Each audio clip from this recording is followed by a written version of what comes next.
So hello friends, welcome to my YouTube channel. So guys, मैं हूं आपका दोस्त नीरव और मैं आज आपको बहुत इंपॉर्टेंट टॉपिक पे वीडियो बना रहा हूं कि हमें बीटेक मैकेनिकल इंजीनियरिंग 2025 में करनी चाहिए या नहीं।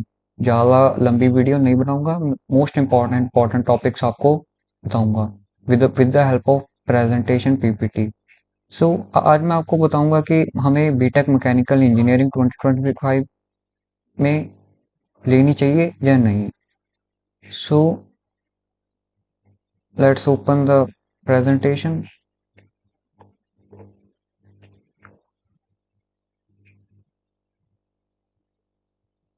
So पहले तो हमें समझना होगा कि what is a mechanical engineering. Mechanical engineering एक बहुत ही पुरानी और इम्पोर्टेंट इंजीनियरिंग ब्रांच है। इस फील्ड में हम मशीन्स, इंजन्स और मैकेनिकल सिस्टम्स का डिजाइन, मैन्युफैक्चरिंग और मेंटेनेंस सीखते हैं। ये फील्ड छोटी छोटी पार्ट से लेकर बड़े बड़े मशीन्स जैसे कार्स, एरोप्लेन्स, पावर प्लांट्स तक का काम काम कवर करती है। ठीक है, और नेक्स्ट हम देखेंगे उसका कोर्स स्ट्रक्चर क्या होगा। सो बीटेक जो मैकेनिकल इंजीनियरिंग होती है, एक 4 साल का कोर्स होता है जिसमें 8 सेमेस्टर्स होते हैं। हर सेमेस्टर में थ्योरी क्लासेस के साथ साथ प्रैक्टिकल लैब्स, प्रैक्टिकल प्रोजेक्ट्स और इंडस्ट्रियल ट्रेनिंग होती हैं। इस कोर्स में आपको हर साल नए नए सब्जेक्ट्स एक साथ प्रैक्टिकल नॉलेज भी मिलती है। जैसे आपको मेन मेन सब्जेक्ट्स आगे बताता हूँ जो हमारे कोर सब्जेक्ट्स होते हैं। सो सो कोर सब्जेक्ट्स हमारे होते हैं जैसे engineering mathematics, thermodynamics, strength of materials, manufacturing processes, field mechanics, machine designs, heat and mass transfer, control systems. ठीक है, फिर नेक्स्ट हम पढ़ेंगे स्किल डेवलपमेंट क्या होती है, हमें क्या क्या स्किल डेवलप करने चाहिए विद जब हम मैकेनिकल इंजीनियरिंग हम परस्यूइंग कर रहे होंगे, जैसे हमारा कोर्स चल रहा होगा उसके बीच बीच में हमें स्किल जैसे डेवलप करने चाहिए, जैसे थिंकिंग, सोचने की क्षमता। जैसे बहुत अच्छी थिंकिंग हमारी होनी चाहिए कि हम कैसे डिजाइन करें, ठीक है, कैसे मशीन चलती है और कैसे वर्क करती है। ठीक है, उसके बारे में हम ये सारी नॉलेज होनी चाहिए। हमारा थिंकिंग स्किल होनी चाहिए। मान लो हमें प्रोजेक्ट बनाना है और मान लो प्रोजेक्ट हमें थिंकिंग स्किल ही नहीं है, तो हम प्रोजेक्ट के बारे में हम और आर एन डी कैसे करेंगे। R N D means research and development हम कैसे करेंगे। तो हमें थिंकिंग स्किल बहुत इंपॉर्टेंट है और हमारी प्रॉब्लम सॉल्विंग स्किल्स होनी चाहिए।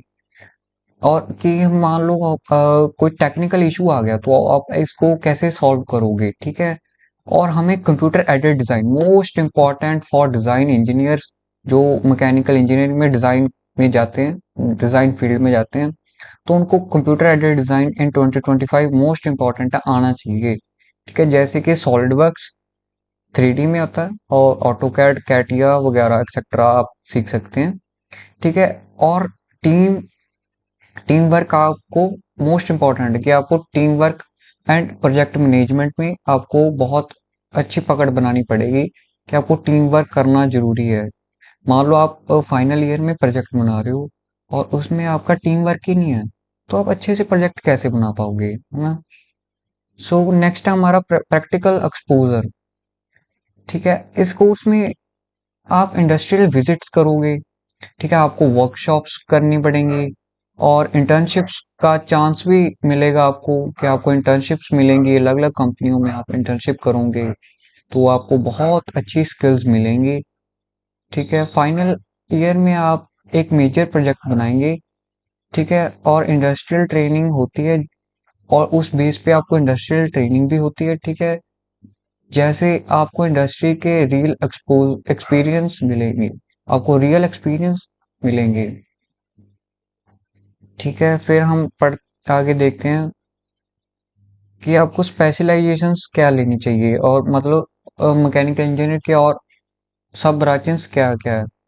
तो एक तो है ऑटोमोबाइल इंजीनियरिंग, फिर है आती है रोबोटिक्स एंड ऑटोमेशन, जिसमें हम रोबोट्स के बारे में, जैसे आर्डिनो उनो, ESP32, वैसे तो ये बहुत बेसिक है।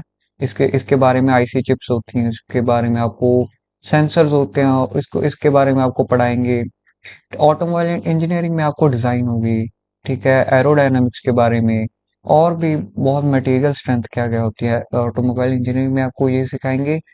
और मैकाट्रॉनिक्स, जो मैकेनिकल और इलेक्ट्रॉनिक्स का सब ब्रांच बन गया, मतलब उसको ज्वाइन करके ब्रांच बना दी। और थर्मल इंजीनियरिंग, ठीक है। और आगे इसमें कैरियर अपॉर्चुनिटीज हमें क्या क्या मिलती हैं, मैकेनिकल इंजीनियरिंग अगर हम कर रहे हैं तो हमें क्या क्या कैरियर अपॉर्चुनिटीज मिलेंगी, मतलब क्या हमें आगे जॉब मिलेगी। सो मैकेनिकल इंजीनियर के बाद आपके पास कोई कैरियर अपॉर्चुनिटीज होती हैं, ठीक है, जैसे कि ऑटोमोबाइल, एरोस्पेस, पावर प्लांट्स में आपको काम करना पड़ेगा, मैन्युफैक्चरिंग में आप जा सकते हैं, रोबोटिक्स में आप जा सकते हैं, और आईटी सेक्टर्स में आप जा सकते हैं, ठीक है। और आप गवर्नमेंट जॉब की भी तैयारी कर सकते हैं, जैसे पीएसयू, रेलवेज और डीआरडीओ। डीआरडीओ की रिसर्च ऑर्गेनाइजेशन है इंडिया की, ठीक है। और हायर एजुकेशन आप ले सकते हो, वैसे तो कम ही बच्चे लेते हैं आगे हायर एजुकेशन, ठीक है। आप मास्टर वगैरह कर सकते हो, आगे रिसर्च में जा सकते हो, वो तो आप देख लेना, ठीक है, आपको क्या करना है। और आप अपना स्टार्टअप वगैरह भी शुरू कर सकते हो, ठीक है। फिर एसेंशियल स्किल्स, आपको इम्पोर्टेंट स्किल्स जो कि बहुत इंपॉर्टेंट है, आपको कौन कौन सी स्किल्स में बहुत मास्टर होना पड़ेगा, ठीक है।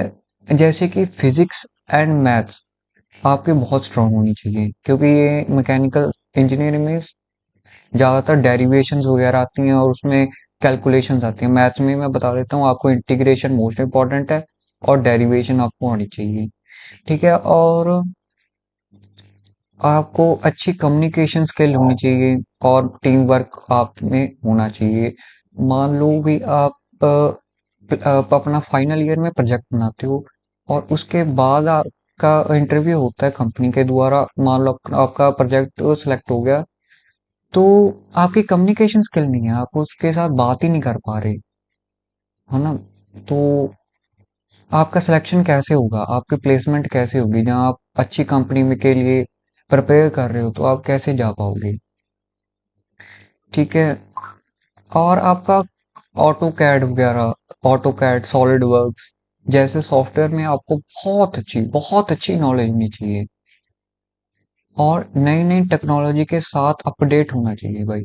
This is the most important, कि आपको जैसे जैसे नई नई टेक्नोलॉजीज आ रही हैं, और उसके बेसिस पे आपको अपग्रेड, अपनी नॉलेज बहुत अपग्रेड करनी पड़ेगी, रेगुलर लर्निंग करनी पड़ेगी, ठीक है। फिर आ जाता है हमारा कंक्लूजन ऑफ दिस वीडियो, ठीक है। हमारा कंक्लूजन क्या निकलता है, कि मैकेनिकल इंजीनियरिंग एक बहुत वर्सेटाइल फील्ड है, जिसमें आप ऑटोमोबाइल भी पढ़ते हो, ठीक है, ऑटोमोटिव डिजाइनिंग भी पढ़ते हो, रोबोटिक्स भी पढ़ते हो, एरोस्पेस के बारे में भी पढ़ते हो, जैसे एरोप्लेन्स के बारे में, उसके टरबाइन इंजन होते हैं उसमें, उसके बारे में, उसके एरोडायनामिक्स में, उसके स्ट्रेंथ के बारे में, और उसकी बॉडी कैबिन किससे बनती है, एल्यूमिनियम से बनती है, और भी बहुत सब मेटल्स होते हैं, ठीक है। और ये एवरग्रीन फील्ड है भाई, मैकेनिकल इंजीनियरिंग बहुत एवरग्रीन फील्ड है, ये कभी भी खत्म नहीं हो सकती, क्योंकि मैन्युफैक्चरिंग हर इंडस्ट्री में होती है, ठीक है। एरो स्पेस, मतलब एरोप्लेन कभी बंद नहीं होने वाले, और अपग्रेडिंग उसमें डेवलपमेंट्स होती रहती हैं, रिसर्च होती रहती है। रेलवे में जो इंजन आ रहे हैं अब, WD-4 जो इंजन बंद हो गए, ठीक है, अब इलेक्ट्रिकल इंजन आ गए, उसमें इलेक्ट्रिकल इंजन हो गए, ठीक है। और और इंडस्ट्री के साथ साथ ये पूरी तरह से प्रिपेयर करता है, हमें बहुत अच्छी तरह से प्रिपेयर करता है मैकेनिकल इंजीनियरिंग। इसमें मैन्युफैक्चरिंग, उसके जो मशीन्स होती हैं मैन्युफैक्चरिंग में, उसके बारे में पढ़ते हैं। सो अगर आपको मैकेनिक्स, टेक्नोलॉजी और प्रॉब्लम सॉल्विंग में बहुत इंटरेस्ट है, तो आप आंख बंद करके बीटेक मैकेनिकल इंजीनियरिंग ले सकते हो। और अगर आपको कार्स के बारे में, उसके इंजन्स के बारे में, ठीक है, जैसे V8 इंजन्स होते हैं, और भी बहुत टाइप के इंजन होते हैं, इनलाइन इंजन्स होते हैं, internal combustion, external combustion engines होते हैं। ठीक है, उसके बारे में अगर आपको बहुत मतलब एक इंटरेस्ट होता है, अगर आपको इंटरेस्ट है, मान लो आपको डिजाइनिंग में इंटरेस्ट है, कार डिजाइनिंग में इंटरेस्ट है, जैसे मेरे को कार डिजाइनिंग में इंटरेस्ट है। ठीक है, और मैं कार डिजाइनिंग भी करता हूँ, अभी मैं सीख रहा हूँ हौली हौली। अभी फर्स्ट ईयर कंप्लीट हुआ, मैं भी मैकेनिकल इंजीनियरिंग कर रहा हूँ। तो आज के लिए बस फिर इतना ही। आपको, आई होप आपको मेरी वीडियो बहुत इम्पोर्टेंट, आपको बहुत अच्छी नॉलेज मिली होगी कि हमें मैकेनिकल इंजीनियरिंग 2025 में लेनी चाहिए या नहीं, as a mechanical engineering student. ठीक है guys, so thank you for watching my video. Till then, good bye. Don't forget to subscribe and like. Thank you guys.